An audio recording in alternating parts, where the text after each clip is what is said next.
ஜெய் శ్రీమన్నారాయణ ఆండాళ్ దివ్య తిరువెలగలియే శరణం. ధనుర్మాస వ్రతంలో ఈరోజు 12వ పాసురం. ఈరోజు ఒక మహా ఐశ్వర్యవంతుని చెల్లెలైన గోపికను లేపుచున్నారు. ఆ ఐశ్వర్యం ఏమిటో చూద్దాం. ఈ గోపబాలునికి అనేకమైన లేగదూడలు గల గేదెలు ఆవులు ఉన్నాయి. అంటే వాటిని పాలు పితుకువారు లేక దూడలు వచ్చి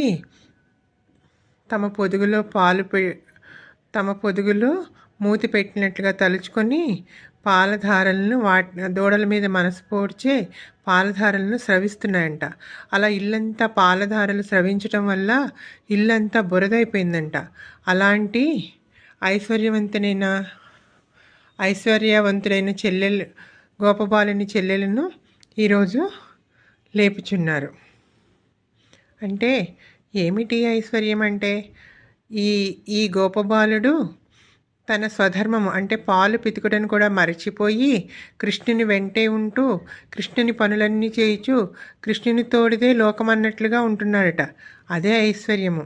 ఆ రోజు త్రేతాయుగములో రామునితో పాటు లక్ష్మణుని కూడా అడవికి వెళ్ళి భార్యను వదిలి అడవుల వెంట తిరిగి మళ్ళీ అయోధ్యకు చేరిన తరువాత కూడా రాముడు యవరాజ్యంను స్వీకరింపమని కోరిన వలదు అని నిరాకరించిన లక్ష్మణుని వాల్మీకి మహర్షి లక్ష్మీ సంపన్న అని అన్నారు.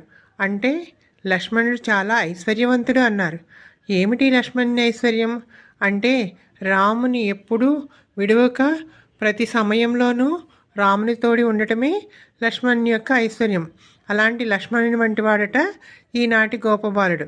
అలాంటి గోపబాలుని చెల్లెలను ఈ రోజున లేవమ్మా అని లేపుచున్నారు. అలాగే ఈరోజు శ్రీరామచంద్రుని కీర్తిస్తున్నారు. పైన మంచు పడుచున్నది.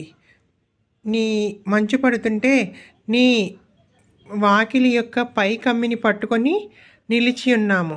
అలాగే పాల తడి వలన కిల్లంతా బురద ఎగుడిచే కింద ఉన్న తడి ఒకటి.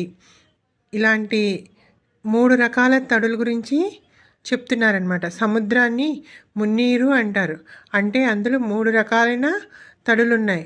ఒకటి అడుగు నుంచి వస్తున్న పైకి ఊపికి వస్తున్న నీరు ఒకటి, వర్షం ద్వారా కురుస్తున్న నీరు ఒకటి, ఇంకొకటి నదుల నుండి వచ్చి చేరుతున్న నీరు ఒకటి. ఇలా సముద్రంలో